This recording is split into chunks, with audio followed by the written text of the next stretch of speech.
Hello guys, welcome back and आज अपन आगे का पढ़ते हैं फॉरेन कंट्रीब्यूशन रेगुलेशन एक्ट का। अपन ने पिछली क्लास में काफ़ी कुछ डिस्कस किया था इस चैप्टर को लेकर। सेक्शन 3 से अपन ने स्टार्ट किया था जिसमें अपन ने प्रोहिबिशंस के बारे में पढ़ा था कि कौन कौन से लोग रिस्ट्रिक्टेड या प्रोहिबिटेड हैं from accepting the foreign contributions. फिर अपन ने सेक्शन 4 पढ़ा था जिसमें सेक्शन 3 के एक्सेप्शंस थे। उसके बाद अपन ने पॉलिटिकल नेचर की ऑर्गेनाइजेशन का नोटिफिकेशन पढ़ा था अंडर सेक्शन 5।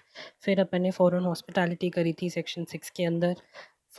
फिर अपन ने प्रोहिबिशन पढ़े थे कि आप फॉरेन कंट्रीब्यूशन किसी और को ट्रांसफ़र नहीं कर सकते अंडर सेक्शन 7। यूटिलाइजेशन के बारे में पढ़ा था अंडर सेक्शन 8। सेक्शन 9 में अपन ने पढ़ा था कि सेंट्रल गवर्नमेंट चाहे तो और किसी के ऊपर भी प्रोहिबिशंस लगा सकती है। और सेक्शन 10 के अंदर अपन ने ये किया था कि अगर कोई कॉन्ट्रवेंशन होता है तो उसके लिए भी सेंट्रल गवर्नमेंट चाहे तो प्रोहिबिशंस लगा सकती है आपके ऊपर कि आप फॉरेन कंट्रीब्यूशन जो आपने एक्सेप्ट किया था लेकिन आपकी तरफ से कॉन्ट्रवेंशन हो गया एक्ट के प्रोविजंस का, तो आप उस अमाउंट को अब यूटिलाइज नहीं कर सकते without the prior permission of central government. अब अपन आज आगे चलते हैं। आज के वीडियो में अपन कवर करने वाले हैं सर्टिफिकेट के बारे में, जो आज अपना मेन पॉइंट ऑफ डिस्कशन रहेगा कि जो इस एक्ट के अंदर आप फॉरेन कंट्रीब्यूशन को अगर एक्सेप्ट करना चाहते हो तो उसके लिए प्रोसीजर क्या होगा, किस तरीके से आप आगे बढ़ सकते हो, और उस फॉरेन कंट्रीब्यूशन को एक्सेप्ट करने के लिए आपको सेंट्रल गवर्नमेंट से एक सर्टिफिकेट और प्रायर परमिशन लेनी पड़ेगी। उसके बारे में आज अपन डिस्कशन करेंगे कि ये सर्टिफिकेट कैसे मिलता है, कितने टाइम पीरियड के लिए मिलता है, सस्पेंड भी हो सकता है, कैंसिल भी हो सकता है, और आगे के रेपरकशंस क्या होंगे उसके। फिर अपन आगे इसको कंक्लूड करते हुए आगे बढ़ते हैं। चलिए, सबसे पहला टॉपिक जो अपना आज का है वो है registration of certain persons with central government.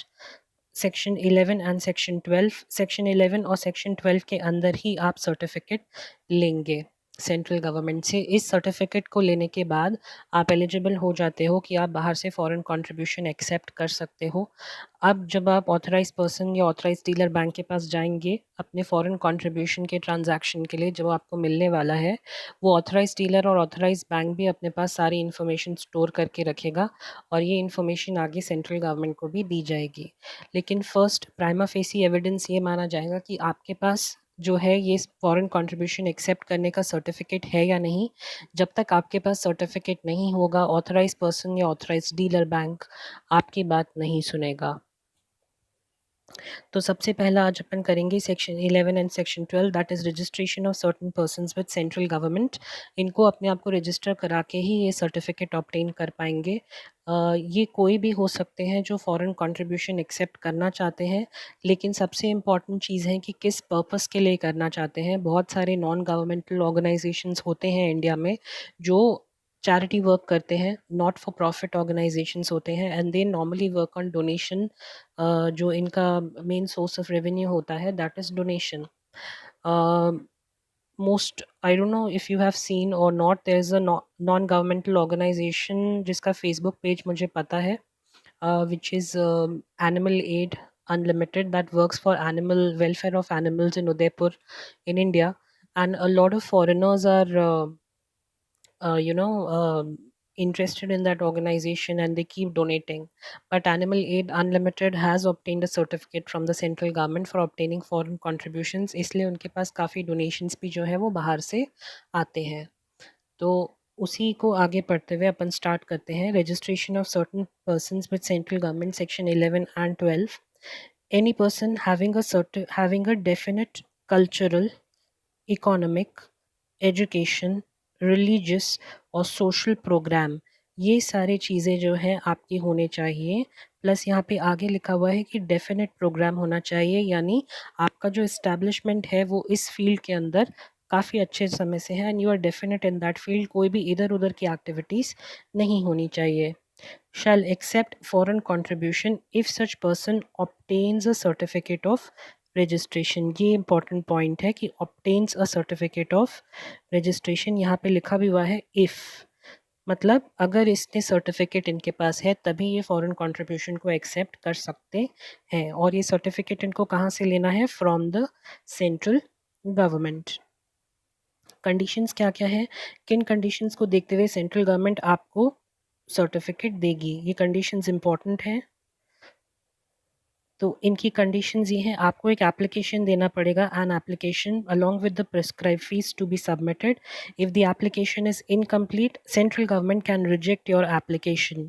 It must contain the details as to the needs of such contribution, मतलब आपको ये कॉन्ट्रीब्यूशन क्यों चाहिए। Certificate to be granted within 90 days of the application. If not, it must be communicated with the reasons as to why not. 90 दिन के अंदर जो है आपको सर्टिफिकेट मिल जाएगा। एप्लीकेशन जिस दिन आपने सबमिट की उसके 90 डेज़ के अंदर। अगर आपको सर्टिफिकेट नहीं मिला 90 डेज़ के अंदर, तो फिर आपको रिजेक्शन का नोटिस मिल जाएगा कि आपको क्यों 90 डेज़ के अंदर नहीं मिला। The person making an application for registration और grant of prior permission is not fictitious और बेनामी। मतलब जिसने अप्लाई किया है इस सर्टिफिकेट के लिए, कहीं वो फिक्टिशियस तो नहीं है या बेनामी तो नहीं है। बेनामी का मतलब फेक, कहीं उन्होंने फेक नेम ऑब्टेन करके सिर्फ एक फिल्म दिखाने के लिए कि वो एक एनजीओ है और अंदर कुछ ही कुछ चल रहा है। तो ये सारी बातें इंश्योर करना भी गवर्नमेंट का ही काम है कि अगर आप उनको सर्टिफिकेट दे रहे हो तो पहले आपको सारी चीज़ों का ध्यान रखना पड़ेगा। एक इंक्वायरी कंडक्ट करनी पड़ेगी जिसने भी अप्लाई किया है उसके सारे मैटर्स के अंदर। तो सबसे पहला पॉइंट है whether the person is not fictitious और बेनामी। Number two, has not been prosecuted or convicted for indulging in activities of conversion from one religious faith to another, which is an illegal activity। कि कहीं आप conversion activities में तो involved नहीं हो। Number one, either directly or indirectly has not been prosecuted or convicted for creating communal tension or resorting to violent methods। कहीं आप communal tension में तो इन्वॉल्व नहीं हो या आपने वायलेंट मेथड्स का इस्तेमाल तो नहीं किया। मैंने आपसे पहले भी कहा था जब अपन ने सेक्शन 3 पढ़ा था कि जितने भी लोग इसमें प्रोहिबिटेड हैं वो मेनली ऐसे लोग हैं जो आइडियोलॉजीज़ को स्प्रेड करते हैं या जिनका जनता के ऊपर बहुत ही वाइड इम्पैक्ट पड़ता है। इसलिए यहाँ पर भी ये लिखा हुआ है कि कहीं आप रिलीजियस एक्टिविटीज़, कोई ऐसी रिलीजियस एक्टिविटीज़ तो नहीं है जिसमें आप फोर्स्ड कन्वर्जन कराते हो। आप कन्वर्जन कर रहे हो किसी का from one faith to another faith, या फिर कोई ऐसी चीज़ें कर रहे हो जिससे कम्युनल टेंशन अराइज हो, या फिर वायलेंट मेथड्स का आप इस्तेमाल करते हो। तो फिर ऐसी चीज़ें अगर आप करते हो तो भी आपको सर्टिफिकेट नहीं दिया जाएगा। has not been found guilty of diversion or misutilization of funds। कहीं इससे पहले आप किसी डाइवर्जन या मिसयूटिलाइजेशन ऑफ फंड्स के मैटर में तो इन्वॉल्व नहीं थे। And is not likely to use the foreign contribution for personal gains. This is very important कि आप पर्सनल गेंस में उसको नहीं यूज़ कर सकते। जब आप यहाँ पर अपना एप्लीकेशन सबमिट करोगे इस पॉइंट में, तब आपको उसमें डिटेल पर्पस लिखना पड़ेगा कि आप किस पर्पस के लिए फॉरेन कंट्रीब्यूशन एक्सेप्ट करना चाहते हो। अगर वो पर्सनल गेंस के लिए है तो आपकी एप्लीकेशन को रिजेक्ट कर दिया जाएगा। Has not been prohibited from accepting foreign contribution, कहीं आप पहले तो प्रोहिबिट नहीं किए गए हो या आप सेक्शन 3 के अंदर प्रोहिबिटेड हो क्या, नंबर 1। नंबर 2, कहीं आप सेक्शन 9 के अंदर तो आपको सेंट्रल गवर्नमेंट ने प्रोहिबिट नहीं करा। तो बेसिकली कहीं आप कहीं से प्रोहिबिटेड तो नहीं हो। Has not contravened any of the provisions of the act, कहीं आपने किसी भी प्रोविजन को कॉन्ट्रवीन तो नहीं किया इस एक्ट के। तो ये सारी चीज़ों को देखा जाएगा। अगर इनमें से कुछ भी होगा तो वो आपको स्ट्रेट फॉरवर्ड रिजेक्ट कर देंगे या फिर दूसरा रास्ता बताएंगे कि आप क्या कर सकते हो। In case the person being other than an individual, any of its directors or office bearers has neither been convicted under any law for any offense that is pending against him। तो आपको पता ही है कि अगर other than individual कोई होगा तो हमेशा डायरेक्टर्स या ऑफिस बेयरर्स को देखा जाता है। पियर्सिंग ऑफ कॉर्पोरेट वेल, यानी finding out who are the people who are actually behind the setup. अगर कंपनी है तो उसके पीछे कौन है, और कहीं उसके डायरेक्टर्स या ऑफिसर्स जो हैं कहीं वो तो किसी लॉ के अंदर कन्विक्टेड तो नहीं है। क्योंकि सबको पता है कि अब कॉर्पोरेट वेल यूज़ करके तो आप कंपनी के नाम से कुछ भी कर सकते हो, लेकिन रियलिटी में तो आप ही कंपनी चला रहे हो। इसीलिए तो यहाँ पर भी पीछे जो उसके लोग हैं उनको देखा जाएगा कि कहीं वो किसी भी चीज़ में कन्विक्टेड तो नहीं है या लॉ के किसी भी ऑफेंस के अगेंस्ट उनके अगेंस्ट कुछ पेंडिंग तो नहीं है। तो ये सारी चीज़ें देखी जाएंगी। The person has undertaken a reasonable activity। Reasonable activity का होना ज़रूरी है, वो अपन ने पहले भी पढ़ा फर्स्ट पॉइंट में। Has made a project for the benefit of the society, यानी इस एक्टिविटी से कोई बेनिफिट ही होने वाला है सोसाइटी को। And shall utilise the contribution for that purpose as mention in the form, यानी जैसा आपने फॉर्म में लिखा है उसी में ही आप इस कंट्रीब्यूशन को यूटिलाइज करेंगे। The acceptance of foreign contribution is not likely, मतलब इस फॉरेन कंट्रीब्यूशन को एक्सेप्ट करने के बाद it is not likely to affect prejudicially मतलब गलत तरीके से, कहीं ये फॉरेन कंट्रीब्यूशन एक्सेप्ट करने के बाद कुछ गलत तरीका ना हो जाए, कुछ गलत इम्पैक्ट ना हो जाए which will affect the sovereignty and integrity of India. कहीं ये इंडिया की सॉवरेनिटी यानी जो चीज़ अपन सबको साथ में बांधे हुए है वो, या इंटेग्रिटी यानी अपने देश को जो साथ लिए चल रहे हैं उन चीज़ों को कहीं इफ़ेक्ट ना कर दे। सिक्योरिटी, स्ट्रैटेजिक, साइंटिफिक और economic interest of the state, कहीं इन चीज़ों के अगेंस्ट ना चला जाए। और public interest, prejudicial to public interest, कहीं पब्लिक इंटरेस्ट के अगेंस्ट ना चला जाए। Friendly relations with any foreign state, कहीं दूसरी कंट्रीज़ के साथ हमारे रिलेशनशिप्स ना ख़राब हो जाए अगर ये फॉरेन कंट्रीब्यूशन एक्सेप्ट किया गया तो। Harmony between religious, racial, social, linguistic, regional groups, caste और कम्युनिटीज़, कहीं कम्युनल टेंशन ना पैदा हो, religious, racial, social, linguistic, regional, because India in itself is a very diverse country. यहाँ पर अलग अलग रिलीजन्स, अलग कास्ट, अलग लैंग्वेज, अलग रेस, सब चीज़ें अलग अलग हैं जो साथ में रह रही हैं, कहीं उनके बीच की हार्मनी ना ख़राब हो जाए। फ्रीडम और फेयरनेस ऑफ एनी इलेक्शन और एनी लेजिस्लेचर, तो जो भी इलेक्शन का प्रोसीजर है वो सही और फेयर तरीके से हो, कहीं उस पर कोई गलत इफेक्ट ना पड़े। अगर इनमें से एक भी चीज़ आपकी सही पाई गई तो आपका रजिस्ट्रेशन रिजेक्ट कर दिया जाएगा। तो बेसिकली ये सारी चीज़ें नहीं होनी चाहिए, ये वाला पॉइंट नहीं होना चाहिए। The acceptance of the contribution shall not lead to incitement of an offense, मतलब incitement of an offense मतलब किसी भी offense को ये trigger नहीं करना चाहिए, मतलब start नहीं करना चाहिए कोई भी offense का। and shall not endanger the life, physical safety of any person, यानी किसी भी person की physical safety या उसकी life पर कोई भी खतरा नहीं होना चाहिए। अगर ये सारी कंडीशंस आपकी सेटिस्फाइड हैं तो आपको सर्टिफिकेट मिल जाएगा। आप एप्लीकेशन फ़ाइल करें, फ़ीस दें, एप्लीकेशन में सारी डिटेल्स लिखें कि आपको क्यों सर्टिफिकेट चाहिए, किस पर्पस के लिए चाहिए, और 90 डेज़ के अंदर आपका एप्लीकेशन आपको दे दिया जाएगा। अगर 90 डेज़ के अंदर नहीं मिलता है तो आपको रीज़न दे दिया जाएगा कि क्यों एप्लीकेशन आपको नहीं दिया गया, क्यों सर्टिफिकेट आपको नहीं दिया गया। आई होप ये क्लियर रहा हो। अब सर्टिफिकेट मिल गया, अब अपन बात करते हैं आगे कि इसको सस्पेंड या कैंसिल अगर कर दिया जाए तो क्यों किया जाएगा। सबसे पहले तो जो दो वर्ड्स हैं यहाँ पर, पहला है, पहला वर्ड है आपका सस्पेंशन, और जो दूसरा वाला वर्ड है वो है कैंसिलेशन। तो सस्पेंशन और कैंसिलेशन में फ़र्क क्या होता है? सस्पेंशन जो होता है, सस्पेंशन इज़ टेम्पररी,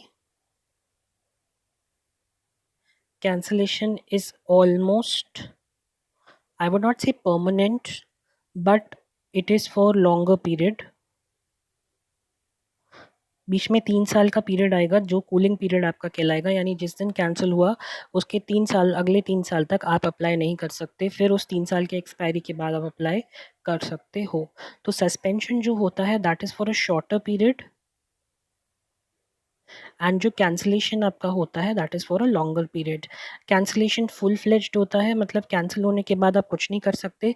सस्पेंशन में आप कर सकते हो बट आपको सेंट्रल गवर्नमेंट की परमिशंस लेनी पड़ेंगी कुछ भी कदम उठाने से पहले। तो लेट्स स्टार्ट विद सस्पेंशन। अगर प्रैक्टिकल एग्जाम्पल देना हो तो अगर आप में से किसी ने भी कुछ भी किया और मैंने आपको क्लास से बाहर निकाल दिया या सस्पेंड कर दिया कुछ टाइम तक, तो 1 हफ्ते के लिए मान लीजिए जैसे सस्पेंड कर दिया, और अगर आपने और भी कुछ एक्स्ट्रा कर दिया तो मैंने एडमिशन ही कैंसिल करा दिया, मतलब आप एपीटी में घुस ही नहीं सकते।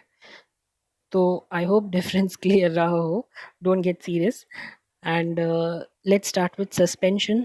Suspension of the certificate, section 13, the central government may by an order in writing suspend the certificate for a period not exceeding 180 days, मतलब मैक्सिमम आपको कितने दिन का सस्पेंशन दिया जाएगा? 180 डेज का। Every person who certificate has been suspended shall not receive, मतलब अब वो कोई फॉरेन कंट्रीब्यूशन नहीं लेगा during the period of suspension. तो 180 दिन जो है आपके मैक्सिमम, उस पूरे 180 दिन के अंदर आप कोई फॉरेन कंट्रीब्यूशन बाहर से एक्सेप्ट नहीं कर सकते।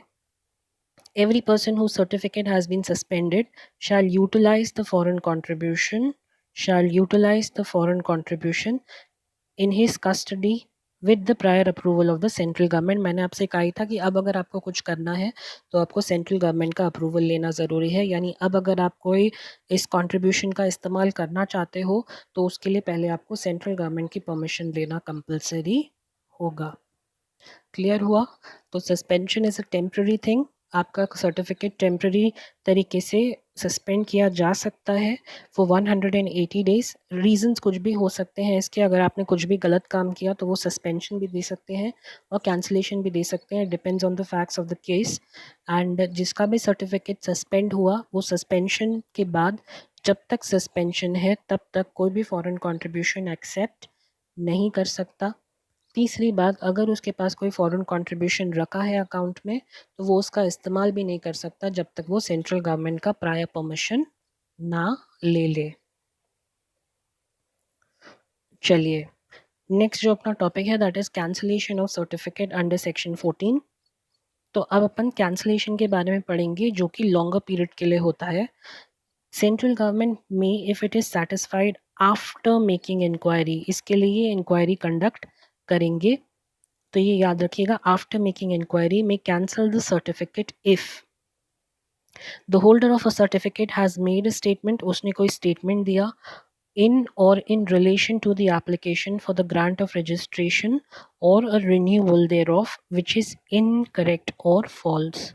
मतलब कहीं आपने कोई ऐसा स्टेटमेंट तो नहीं दिया अपनी एप्लीकेशन में जो कि इनकरेक्ट या फॉल्स था, हमें उस टाइम पता नहीं चला, हमने आपको सर्टिफिकेट ग्रांट कर दिया, अब हमें पता चल रहा है कि आपने जो एप्लीकेशन में डिक्लेयर किया था वो गलत था और आपको बात पता थी, तो फिर आपका सर्टिफिकेट कैंसिल कर दिया जाएगा। The holder of a certificate has violated any of the terms and conditions of the certificate of renewal thereof, जो अपन ने सेक्शन 11 और 12 में कंडीशंस पढ़ी, कहीं आपने उन कंडीशंस को वायलेट तो नहीं कर दिया। अगर आपने वायलेट किया है तो आपका सर्टिफिकेट कैंसिल कर दिया जाएगा। In the opinion of the central government, it is necessary in the public interest to cancel the certificate. In the opinion of the central government, it is necessary in public interest. Public interest में अगर central government को लगा कि आपका certificate cancel होना चाहिए तो वो cancel कर देंगे आपका certificate। The holder of a certificate has violated any of the provisions of the act or rules or order made thereunder। अगर आपने किसी भी provision को violate करने की कोशिश करी तो आपका सर्टिफिकेट कैंसिल किया जा सकता है। If the holder of a certificate has not been engaged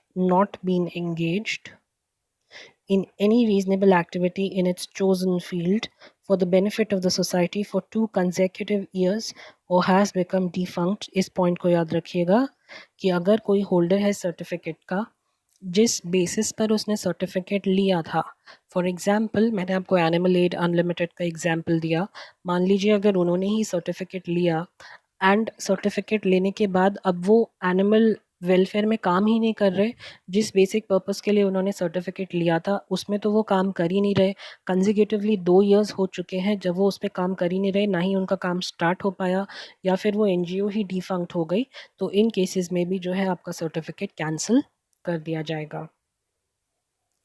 Before passing an order of cancellation of certificate, the person concerned would be given a reasonable opportunity of being heard। ऐसे ही cancel नहीं करेंगे, आपको ROBH दिया जाएगा। There shall be a cooling period of 3 years after cancellation, मतलब 3 साल तक आप री अप्लाई नहीं कर सकते या री रजिस्टर नहीं कर सकते। आपको अगर री अप्लाई करना है तो ये 3 साल के बाद ही करना पड़ेगा। आई होप कैंसिलेशन भी क्लियर रहा होगा। ये येलो कलर बड़ा ही लाइट है, I will just select some other colour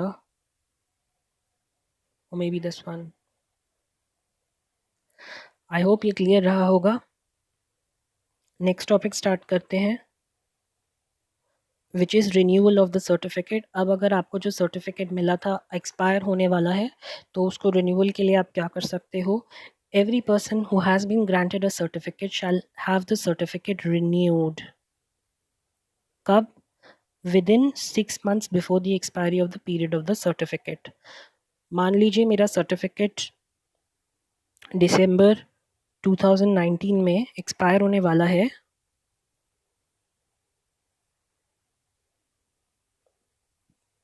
sorry, bad hand writing.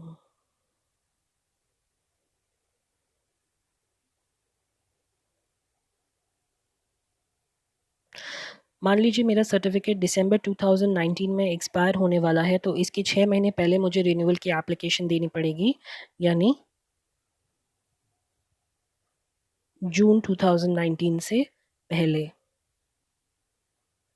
मुझे रिन्यूअल एप्लीकेशन देना कंपलसरी है, अगर मुझे उसको रिन्यू कराना है तो। Application for renewal, the application for the renewal of certificate is to be made to the central government. जहां आपने फर्स्ट अप्लाई किया था वहीं पर ही। The central government shall renew the certificate ordinarily within 90 days. वही 90 दिन का पीरियड अपन ने 11 में भी देखा था कि 90 डेज़ के पीरियड के अंदर आपको सर्टिफिकेट दिया जाएगा from the date of receipt of application. ये भी 5 साल के पीरियड के लिए ही रिन्यू होगा। In case central government does not renew the certificate within 90 days, it shall communicate the reasons। exactly similar provision है जो अपन ने section 11 और section 12 में पढ़ा। Foreign contribution through a scheduled bank, section 17। Every person having a certificate or prior permission shall receive foreign contribution in a single account. एक ही account में आना चाहिए सारा का सारा कंट्रीब्यूशन। ये तो अपन फेमा में भी पढ़ते आ रहे हैं कि आपको एक ही अकाउंट मेंटेन करना पड़ेगा जिसमें आप सारा का सारा बाहर से आया हुआ पैसा रखोगे। Only through one of the branches of the bank. अपन ने फेमा में भी पढ़ा था कि जिस एडी के थ्रू आपने फर्स्ट टाइम ट्रांजैक्शंस किए, उसी एडी के थ्रू आपको बाकी के ट्रांजैक्शंस भी करने पड़ेंगे। एज ही में स्पेसिफाई इन हिज एप्लीकेशन, जिसको आपने अपनी एप्लीकेशन में स्पेसिफाई किया था जिस बैंक का नाम, उसी बैंक के साथ आपको ट्रांजैक्शंस करना ज़रूरी है। सच पर्सन में ओपन वन और मोर अकाउंट्स इन वन और मोर बैंक्स फॉर यूटिलाइजिंग। यहाँ पर है यूटिलाइजिंग, यहाँ पर अपन रिसीव की बात कर रहे थे, यहाँ पर अपन यूटिलाइजेशन की बात कर रहे हैं। मतलब रिसीव जो यहाँ पर है, मान लीजिए यूएस से आ रहा है, तो ये यूएस से इंडिया में जो पैसा आ रहा है वो है, ये रिसीव की बात हो रही है। और ये यूटिलाइजेशन जो है ये पूरा का पूरा ही इंडिया में यूटिलाइज होगा। तो मेरे जो ऑथराइज डीलर बैंक है वहाँ पर पैसे आने के बाद मैं उसे किसी और अकाउंट में ट्रांसफ़र कर सकता हूँ for the purpose of utilisation. याद रखिएगा कि उसको ट्रांसफ़र करने का पर्पस होना चाहिए कि आप उस पैसे को यूटिलाइज़ करना चाह रहे हो। और जो अकाउंट आप खोलोगे उस अकाउंट में आप सिर्फ वो फॉरेन कंट्रीब्यूशन ही रखोगे for the purpose of utilisation, और कोई कंट्रीब्यूशन नहीं आएगा। Such person may open one or more accounts in one or more banks for utilizing the foreign contribution received by him. Such account shall have only the foreign contribution. Every bank or authorized person in foreign exchange shall report about the amount of foreign remittance, the source and the manner in which the foreign remittance was received। ये जो भी आपका authorise dealer bank होगा या authorise person होगा, वो RBI को आपके इस फॉरेन कंट्रीब्यूशन रिसीट के बारे में बताएगा। Next, intimation to central government, section 18। Every person having a certificate, ये इंपॉर्टेंट है कि यहाँ पे सर्टिफिकेट का होना ज़रूरी है। Every person having a certificate shall submit to the central government an intimation giving out the details of the contribution that is received, the sources and the use of such contribution। जिसके पास भी certificate है उसको central government को intimation देना पड़ेगा कि details उसके contribution के, कि उसको कितना कंट्रीब्यूशन मिला, कौन कौन से सोर्सेज से मिला और उसने कहाँ उस कंट्रीब्यूशन का इस्तेमाल किया। The person shall also submit a copy of certified bank statement. जिस बैंक में भी आपका कंट्रीब्यूशन है उस बैंक स्टेटमेंट का सर्टिफाइड कॉपी भी आपको साथ में देना ज़रूरी है। आई होप क्लियर हुआ होगा ये topic. Next, maintenance of accounts, section 18। Every person having a certificate, देखिए हर कहीं लिखा हुआ है every person having a certificate, मतलब सर्टिफिकेट होना ज़रूरी है। Shall maintain an account in the prescribe form giving out the details of contribution received, the sources and the use of such contribution. यानी आपको अकाउंट्स पे मेंटेन करके चलना पड़ेगा कि आपने कहाँ कहाँ इसको इस्तेमाल किया, इसका भी आपको एक अपने पास रिकॉर्ड रख के चलना पड़ेगा, जिसमें आप सारी चीज़ें लिखेंगे। Next, order of order for the audit of accounts, जो भी आपने अकाउंट्स मेंटेन किए हैं उसको ऑडिट करने के ऑर्डर्स भी दिए जा सकते हैं। ऑडिट का मतलब होता है to check. If any person who has been granted a certificate or given prior permission fails to furnish any intimation within the time specified, ये जो intimation इनको यहाँ पर देनी थी उसकी बात कर रहे हैं, अगर वो नहीं intimate करते हैं तो, और the intimation so furnished is not in accordance with law, यानी जो चीज़ें मांगी गई थी as per law आपने वो submit नहीं करी, और if after the inspection of such intimation the central government has any reasonable cause to believe that any provision of the Act has been contravened, the central government may, by general or special order, authorize such gazetted officer, authorize such gazetted officer to audit any books of accounts. The officer shall have all the powers to carry out the necessary steps required for the conduct of audit. अगर central government को लगता है, उनके पास reasonable cause है कि आपने किसी भी प्रोविज़न, इस एक्ट की किसी भी प्रोविज़न को कॉन्ट्रावीन करने की कोशिश करी है या कॉन्ट्रावीन किया है, तो वो आपके बुक्स के ऑडिट को ऑर्डर कर सकते हैं, किसी भी ऑफिसर को अपॉइंट कर देंगे और वो आपकी बुक्स का ऑडिट करेगा। लेकिन ये जो ऑफिसर अपॉइंट होगा, that officer should be a gazetted officer. Gazetted officers कौन होते हैं? जो गवर्नमेंट की या गवर्नमेंट ड्यूटी पर होते हैं, आईएएस हो गया वगैरह वगैरह, ये सब गजेटेड ऑफिसर्स होते हैं। फिर इनको ऑर्डर्स दिए जाते हैं कि ऑडिट कंडक्ट करवाइए, ये लोग अपनी तरफ से टीम सेट करके आपके ऑडिट के लिए भेजते हैं। Intimation by a candidate for election, section 21। Next topic, any candidate for election who received foreign contribution shall within 180 days preceding the date of his nomination shall inform the central government about the details of such foreign contribution within the prescribed time limit। अगर किसी candidate for election को foreign contribution मिला है, candidate for election कौन होता है? जिसका nomination हो गया हो, और तो उसको 180 days of the preceding the date of his nomination ये बताना पड़ेगा सेंट्रल गवर्नमेंट को कि जो भी उसको फॉरेन कंट्रीब्यूशन मिला है उसकी डिटेल्स उसको सेंट्रल गवर्नमेंट को देनी पड़ेंगी। कहाँ से मिला, क्यों मिला, किस पर्पस के लिए मिला, ये सब उसको सेंट्रल गवर्नमेंट को बताना ज़रूरी है। Next, disposal of assets created out of foreign contribution, section 22। Any person who became defunct मतलब अब वो फंक्शन नहीं कर रहा, और ceases to exist, then all the assets, all की बात कर रहे हैं, वो सारे एसेट्स जो आपने क्रिएट करे उन सब एसेट्स की वो बात कर रहे हैं। All the assets created by him out of this foreign contribution shall be disposed of as per the due process of law or as per the instructions of the central government। मतलब मान लीजिए आप एक NGO थे, आपका NGO था, आपने foreign contribution लिया, उससे कुछ एसेट्स क्रिएट करे, आपने जब एप्लीकेशन दी होगी फॉरेन कंट्रीब्यूशन के लिए, आपने उसमें मेंशन किया होगा कि हमारा ये पर्पस है जिसके लिए हमें एसेट्स क्रिएट करना ज़रूरी है, और आपने एसेट्स क्रिएट करे। अब मान लीजिए आपका एनजीओ डिफंक्ट हो गया, अब फंक्शन में नहीं है या आप एग्जिस्टेंस में नहीं है, तो ये जो एसेट्स आपके क्रिएट हुए हैं out of the foreign contribution, इनको डिस्पोज कर दिया जाएगा, लेकिन as per the due process of law और as per the instructions of the central government. Inspection of accounts, अपन ने ऑडिट के बारे में पढ़ा ही, जो इससे पहले अपन ने 21 में पढ़ा था। अब इंस्पेक्शन की बारी आती है कि सेंट्रल गवर्नमेंट चाहे तो आपके अकाउंट्स को इंस्पेक्ट भी करा सकता है। If the central government has any reasonable cause to believe that any provision of the act has been contravened, the central government may, by general or special order, authorize such gazetted officer to audit any books of accounts. The officer shall have all the powers to carry out necessary steps required for the conduct of audit. Inspection and audit are basically the same thing. Inspection में भी जो है वो आपके books का जो है audit किया जाएगा इन ऑफिसर के द्वारा, और वो जो ऑफिसर है वो आपकी बुक्स का ऑडिट कर सकता है किसी भी तरीके से।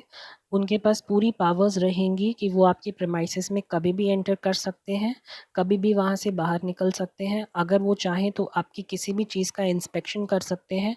आपने कोई भी रिकॉर्ड या अकाउंट मेंटेन किया हुआ है वो भी वो आपसे ले सकते हैं, उसकी कॉपीज़ ले सकते हैं, उन कॉपीज़ का आपसे सर्टिफाई भी करा कर ले सकते हैं। तो उनके पास इंस्पेक्शन की पूरी पावर्स रहेंगी। This provision is similar to audit. Inspection and audit are basically the same. Seizure of accounts और record section 24. अच्छा, अब दो चीज़ें आती हैं इंस्पेक्शन के बाद। एक होता है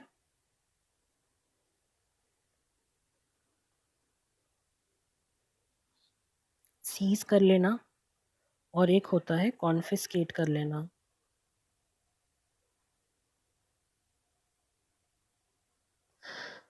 तो सबसे पहले जब इंस्पेक्शन होगा, अगर उनको कुछ गड़बड़ लगा आपकी बुक्स के अंदर तो वो आपकी चीज़ें सीज़ कर लेंगे। ये फर्स्ट स्टेप होता है और ये होता है सेकंड स्टेप कॉन्फिस्केशन। तो फर्स्ट स्टेप जो है आपका सीजर, उसमें जो है आपकी बुक्स आपसे ले जाती हैं, लेकिन ओनरशिप नहीं जताई जाती चीज़ों पर। मतलब ओनरशिप तब भी उन बुक्स की आपके पास ही होगी, सिर्फ आपसे वो चीज़ ले ली जाएगी, अपने पास सीज करके रख लेंगे वो लोग।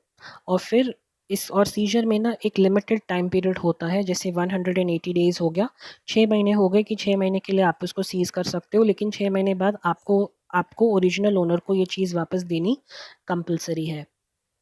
तो सीजर में जो है आपके बुक्स के ऊपर ओनरशिप आपकी ही रहेगी, उन ऑफिसर्स की नहीं आएगी। जो कॉन्फिस्केशन होता है that is the second step. अगर गवर्नमेंट को लगता है कि आप आगे भी कुछ गड़बड़ कर सकते हो इन बुक्स के साथ, तो वो कॉन्फिस्केशन के ऑर्डर्स दे देंगे। कॉन्फिस्केशन में जो है ओनरशिप भी ऑफिसर्स के पास चली जाती है। अब आप अपनी बुक्स को वापस उनसे नहीं ले सकते जब तक सेंट्रल गवर्नमेंट परमिट ना कर दे। तो ये फ़र्क होता है सीजर और कॉन्फिस्केशन में। सीजर पहले होता है और कॉन्फिस्केशन उसके बाद होता है। Seizure of the accounts or records section 24. If after inspection of an account or a record the inspecting officer has reasonable cause, मतलब उनके पास एक reasonable cause है, और ये भी कब हुआ है? After the inspection, to believe that any provision of the act is being contravened, he may seize such account or record and produce the same before the court, authority, or a tribunal in which any proceeding is brought for such contravention. मतलब वो आपके accounts को seize कर सकता है। अगर उसे लगा कि आप कुछ कॉन्ट्रवेंशन कर रहे हो तो वो आपकी बुक्स को या जो भी उसे सबूत मिले हैं उनको सीज़ कर देगा, और उन रिकॉर्ड्स को जो है वो कोर्ट के सामने, अथॉरिटीज़ के सामने या ट्रिब्यूनल के सामने, जहाँ पर भी आपकी प्रोसीडिंग्स लाई जाएंगी, उनके सामने एज अ सबूत उनको पेश कर देगा। The authorised officer shall return, बोल रहे हैं ना शैल रिटर्न, मतलब वापस करना पड़ेगा, such account or record to the person from whom it was seized if no proceeding is brought within 6 months from the date of such seizure for the contravention disclosed by such account or record. अगर कोई आपके against proceeding नहीं start हो पाई 6 महीने में, तो उनको वो चीज़ जो अकाउंट्स आपसे सीज किए थे वो वापस करने पड़ेंगे। एडजुडिकेशन ऑफ कॉन्फिस्केशन, यहाँ पर वर्ड यूज़ किया है एडजुडिकेशन, मतलब आपकी प्रोसीडिंग्स हुई होंगी और उसी में ही एक ऑर्डर निकला होगा कॉन्फिस्केशन का। तो ये कॉन्फिस्केशन बाय ऑर्डर होता है, यानी सीजर के बाद आपकी प्रोसीडिंग्स चली और उन प्रोसीडिंग्स में कोई ऑर्डर निकला तो ये कॉन्फिस्केशन उस ऑर्डर के तहत होगा।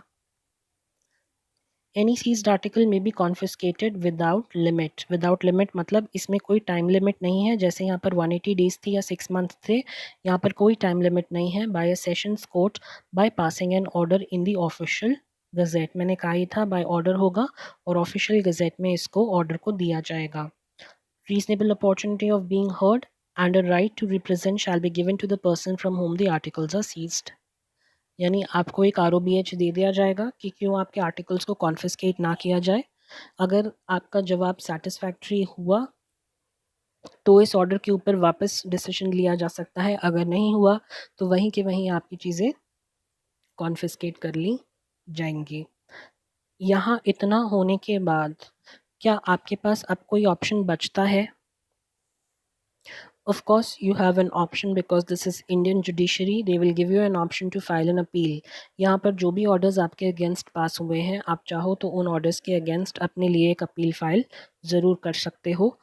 अपील के सेक्शंस मैंने आपको पिछले एक्ट में भी पढ़ाए थे। मैंने ये भी कहा था कि अपील्स जो है वो आप फाइल कर सकते हो। दो टाइप की अथॉरिटीज़ होती हैं, एक एडजुडिकेशन और एक अपील्स। एडजुडिकेशन के खिलाफ अगर आपको कोई अपील फाइल करनी है तो आप अपेलेट बॉडी में जाते हो। अपेलेट बॉडी के ऑर्डर्स के खिलाफ अगर आपको अपील फाइल करनी है तो आप आगे के कोर्ट्स में जा सकते हो।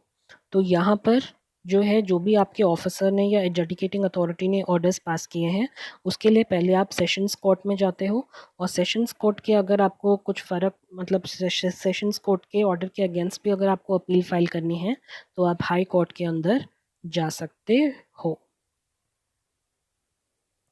Appeal section 31। Any person who is aggrieved by any order may prefer an appeal within 1 month। 1 महीना मिलेगा 30 days from the date of communication of the order। अगर ये ऑर्डर ऑफिसर का है तो आप कहाँ जाओगे? सेशंस कोर्ट के पास। अगर ये ऑर्डर सेशन कोर्ट का है तो आप कहाँ जाओगे? हाई कोर्ट के पास। The appellate court may, if it is satisfied that the appellant was prevented by sufficient cause, मतलब कोई genuine reason था, आपको प्रिवेंट किया गया from preferring an appeal with in 1 month, 30 दिन के अंदर अगर आप अपील फाइल नहीं कर पाए और कोई जेन्युइन कॉज था जिसने आपको प्रिवेंट किया, तो आप ये अपील जो है फर्दर 1 मंथ में फाइल कर सकते हो, पर उसके बाद नहीं, बट नॉट देयर आफ्टर। मतलब 1 महीना तो नॉर्मल टाइम पीरियड होता है। अगर आप नॉर्मल टाइम पीरियड में भी नहीं फाइल कर पाए तो आपको एक एक्सटेंशन के तौर पर 1 महीना दे दिया जाएगा, और लेकिन उसके बाद और कोई एक्सटेंशंस नहीं मिलेंगे। क्लियर हुआ? अपील का सेक्शन बहुत इजी है, इसमें ज़्यादा कोई कॉम्प्लिकेशन है नहीं। Next, penalty and punishment section 34 and 35। If a person deals in foreign contribution in contravention of this act, इस एक्ट के अगेंस्ट और against the order under section 10, जो अपने सेंट्रल गवर्नमेंट का ऑर्डर पड़ा था प्रोहिबिशन का कि आप यूज़ नहीं कर सकते फॉरेन कंट्रीब्यूशन का, तो फिर ही shall be liable for an imprisonment which is maximum 3 years, 3 साल की maximum imprisonment, and a fine which shall be equal to the value of the article और the amount of the currency और security. तो जो भी आपकी value of article है या अमाउंट ऑफ करेंसी या सिक्योरिटी है, उसके इक्विवेलेंट का फ़ाइन आपसे ले लिया जाएगा। इन दोनों में से कुछ भी हो सकता है या दोनों भी हो सकते हैं। दूसरा, इफ़ एनी पर्सन एक्सेप्टिंग और assisting any person like a political party, तो यहाँ पर असिस्टेंस भी आ गया, और अगर आपने उनकी बिहाफ पर कोई एक्सेप्टेंस करी तो वो भी आ गया।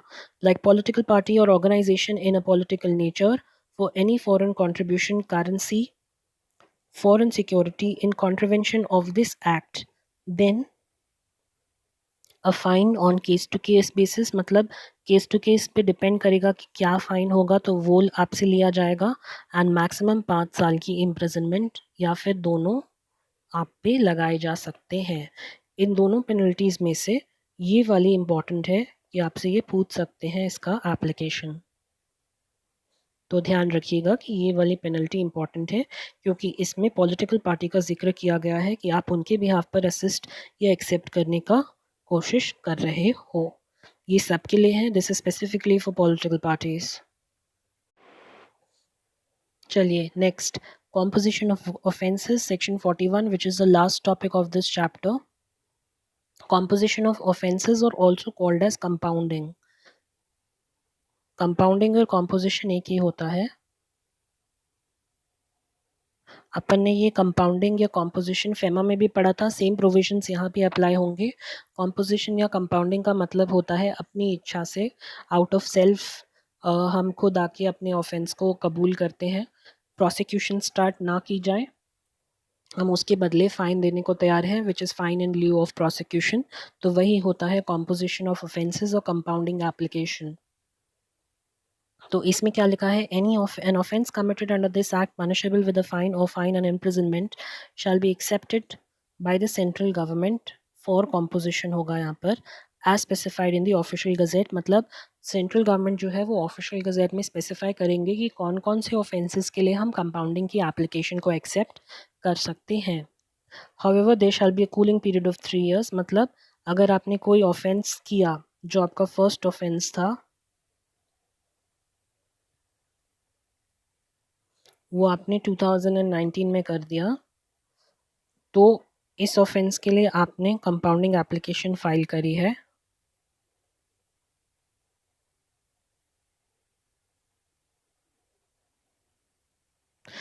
अब इस 2019 के बाद जो नेक्स्ट 3 years होंगे,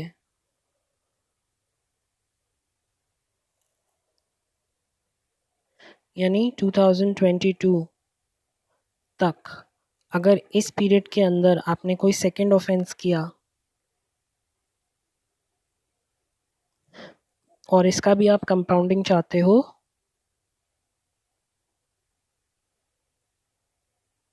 तो ये अलाउड नहीं होगा। तो 3 साल का कूलिंग पीरियड रहेगा जब आपने फर्स्ट ऑफेंस को कंपाउंड कराया। इस बीच में अगर आपने कोई और ऑफेंस किया तो वो कंपाउंड आप नहीं कर सकते। अब मान लीजिए आपने 2022 के बाद कोई ऑफेंस किया, तो सेकंड ऑफेंस मान लीजिए यहाँ पर हुआ 2023 में, तो इस सेकंड ऑफेंस को अज्यूम कर लिया जाएगा कि ये फर्स्ट ऑफेंस ही है। अज्यूम कर लिया जाएगा कि ये फर्स्ट ऑफेंस है और फर्स्ट ऑफेंस की तरह ही आप इसका कंपाउंडिंग करा सकते हो। ठीक है, तो ये ऐसा प्रोविजन है कि 3 साल का कूलिंग पीरियड रहेगा। Similar offence when committed after 3 years shall be considered as the first offense.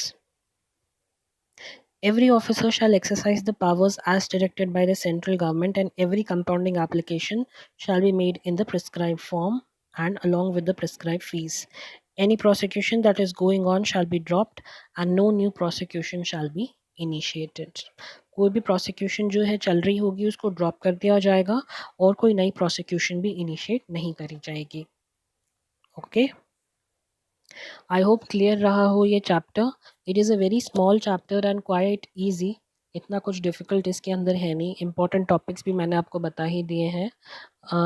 अब जो आपका काम है now, what stands by your side is that you have to read this chapter from the notes as well as the modules. Please feel free to text me in case you have any doubts or any clarifications that you need. I am ready to solve all your doubts. इसके बाद अपन book के questions अब discuss कर लेते हैं। चलिए, ये book के क्वेश्चंस हैं।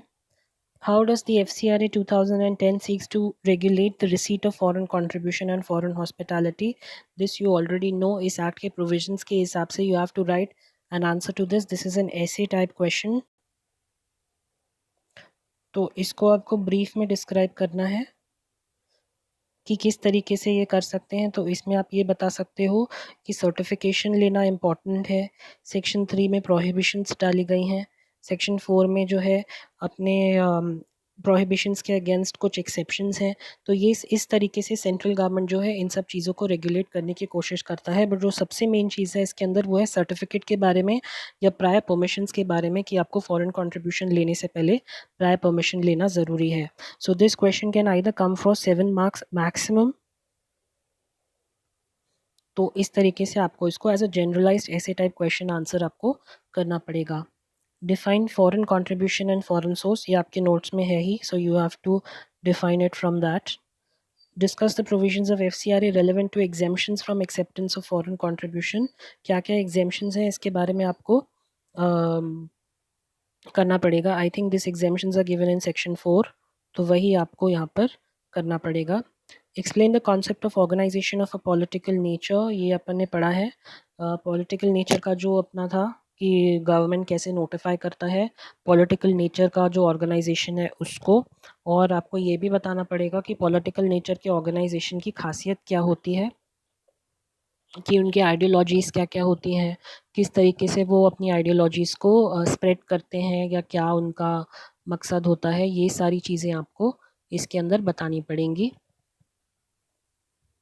तो फिर इसके अंदर जो मैंने आपको एग्जांपल दिया था आरएसएस का, उसी टाइप से आपको बताना पड़ेगा कि पॉलिटिकल नेचर का जो ऑर्गेनाइजेशन होता है वो किस तरीके से फंक्शन करता है। तो ये भी सेक्शन 5 के अंदर जो अपन ने पढ़ा था वो आ जाएगा।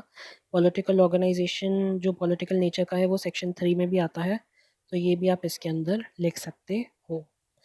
Discuss the powers of central government under FCRA to prohibit the receipt of foreign contribution, ये वही है आपका सेक्शन 9, सेक्शन 10 आप इसके अंदर लिख सकते हो।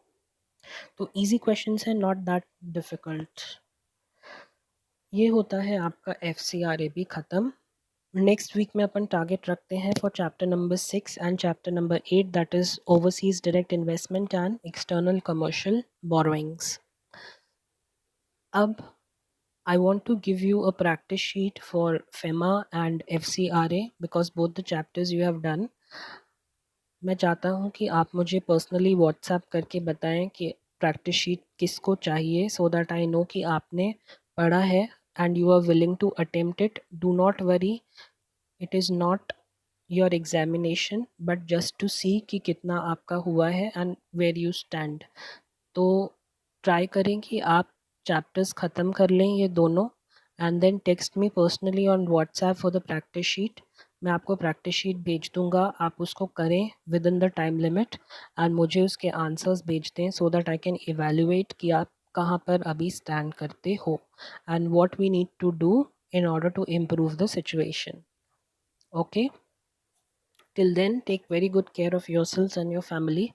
Do not step out because the condition is really going bad. It is, getting from bad to worse, but do not worry, things will get well soon.